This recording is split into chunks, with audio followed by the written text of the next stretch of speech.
Hi guys, this is Lisa. This is Peggy, my lovely wife. This is Shayla, the black fuzzy dog, and Bruno, the brown and black dog, who are currently demanding her attention. I brought Peggy on camera today because I'm working on a post I've been promising for a while, a video about making this practice more accessible if you have larger breasts. So Peggy, of the two of us, has the larger breasts. Give a little profile, babe. Unlike mine, which are very easily smushed. We have barky dogs. Oh, here. This might help us for a second. Okay.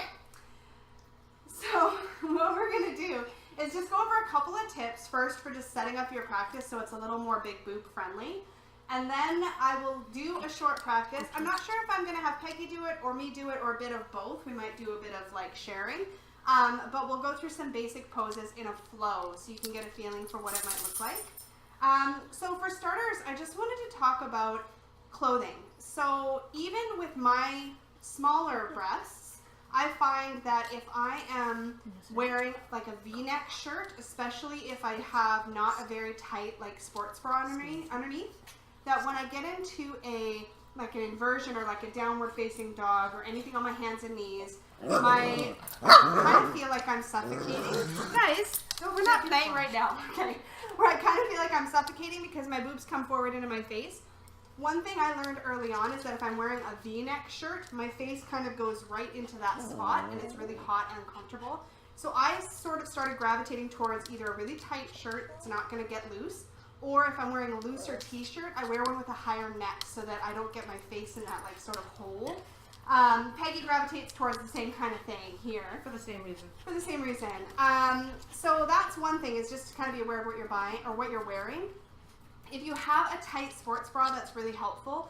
Some people with larger breasts will layer a sports bra so they get a little more control and less flopping around. So that's something else to think about. I don't think, Peggy, you really do the layering. No, I don't bother.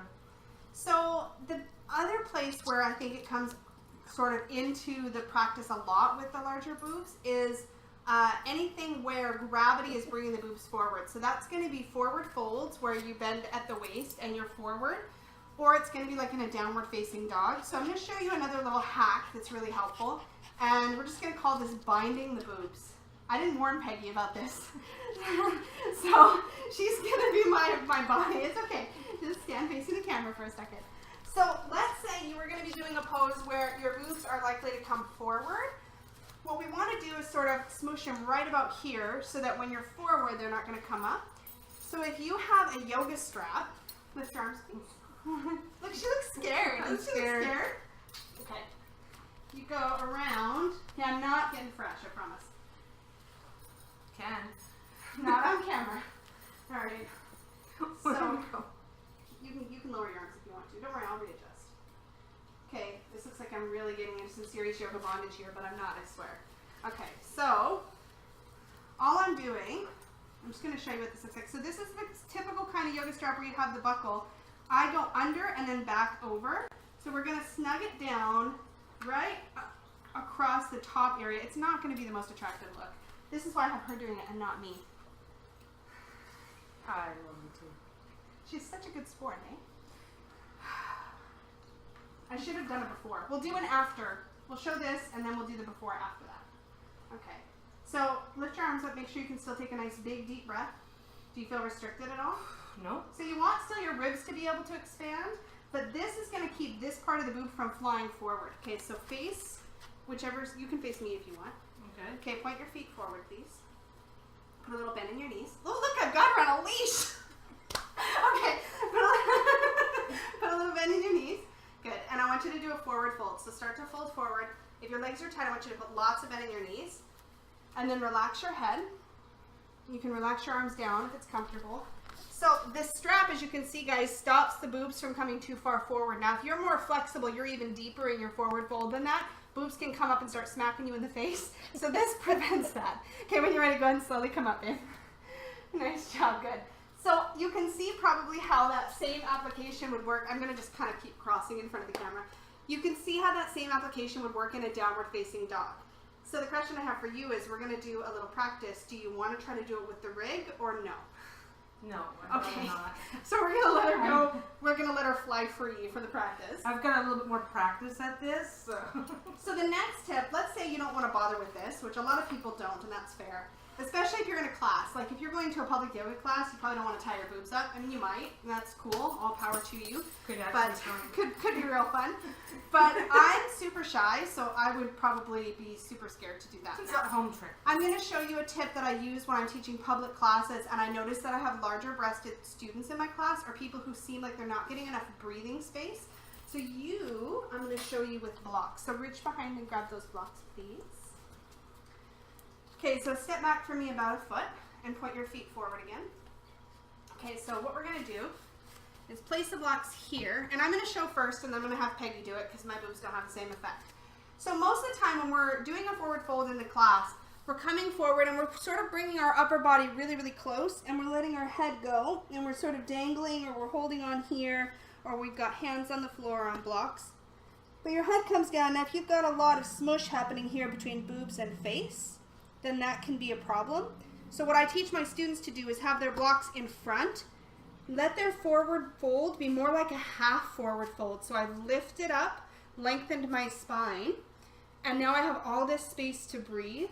If you still want to soften forward, you can, and you can just walk the blocks forward. And having your arms forward gives you all that breathing space. So I'm going to let Peggy play with it. Do you want me to do a regular forward fold because it's more visible? Yeah, you can. Yeah. Okay. So bend your knees. If I keep this arm up, it should. You can do that if you want. Yeah, I just want people to see. So if she was really, really deep, her boobs might be coming up towards her face. They already are. Yes, okay, so I can't see from this angle. So yeah, good. So use the blocks instead. You can use both blocks. Well, I It's just okay. gave this in the camera better an angle. That's okay. So walk the blocks a little further forward and then go ahead and sink deeper into your fold. Let your head go. Yeah. So you can still sink your weight into your heels back a little bit. Yeah, good. But because she's further forward, she can still round through the upper back. She can still let her head go. And then if you want to bring the blocks closer, I'll show you one more trick. So walk the blocks in a little closer. Keep your knees bent for your legs. Good. And now, instead of completely tucking the chin in towards the chest, which can give you that suffocating feeling, keep a little bit of length by imagining that there was somebody with their hand, just like I'm going to do with Peggy, right at the back of your head, and press back, almost like you were pressing back into the car headrest. Press a little more. Yeah, good. So doing that pulls your face back from your boobs a little bit. Does that feel better? Mm-hmm. Yeah, good. So when you're ready, slowly come up. Nice job. Thanks. So Peggy's going to stand over here and look pretty for a second. Another thing that was addressed was getting the leg forward from, say, a downward dog to a lunge. So I'm going to show that one. It's a little hard on Peggy's knee, so I'm going to have you step over here. We'll trade places. Okay. So a really common one is getting the back leg forward from either hands and knees or from downward dog. Because what happens is we're trying to bring the leg forward and it hits our belly or our boobs or both on the way through and we kind of get stuck. So what I see a lot of with people is they try to bring the leg forward and they get to like here and they get stuck. What I want to show you is, and I don't know how well the camera will pick it up, instead of trying to come straight through, if you've got belly to hit or boobs to hit, try shifting your weight into your opposite leg, swinging the leg around, and then you can help it up a little bit for your lunge. So that's from down dog. If you're coming from hands and knees, and I've shown this in another video, which I will try to remember to link in the comments. If you're coming from hands and knees, you can use the blocks to give you more space. So instead of trying to move from hands and knees forward or forward, give yourself all this extra space by bringing blocks underneath, walking the blocks to the opposite side, swing the leg around, wiggle it into place, replace your blocks, re-square your hips, and then sink into your lunge. Make sense? Makes sense to you? Makes sense to me. Okay. And I'm going to have Peggy demo one last thing, and then we'll cut this tip video short. My next video will be a class or a little practice, just a short one to kind of put all this into play. So when you're ready, hon, can you make your way all the way down to your belly? And I think for the purpose of, we got a pillow. Dog pillow. It's a dog bed. It's fine. It's fine. Okay. Now, Peggy actually pointed this next tip out to me.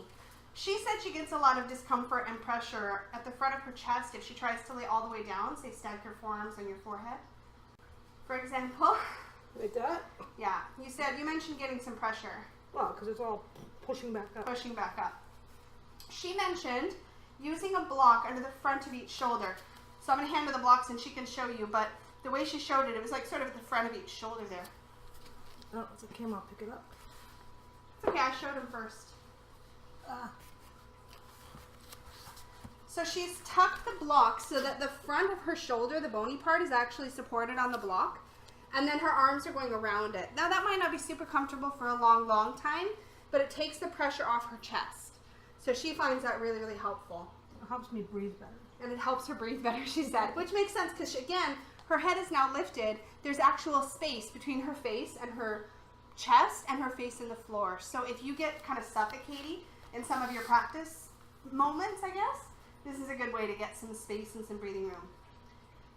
So one last thing, dear, if you don't mind. Can I get you to show them the hands and knees that we did earlier? You don't have to do child's pose because I know that's hard on your knees, but press up to hands and knees for me. In child's pose or in other hands and knees poses where you bring your upper body forward, another great mod, or I guess variation, is to bring the blocks forward. Blocks' primary purpose is to just get the floor closer to you. So she's going to bring her, hi buddy, you've got to move out of the way so that people can see. Okay. She's going to use the blocks to bring the floor up, rest her forearms, and then she can come back with the hips a little and rest her forehead on her forearms. So if she was deeper into child's pose, you can see how this would keep her much more lifted. Don't push it, hon. No, her knees don't like this pose. But then she can see all the space, again, for breathing. Way less smush. You can also use a bolster here, a rolled up blanket. Any prop will work to bring the floor closer to you. Oh, if you're noticing, it's keeping my back level at the same time. It's Yeah. just letting me not.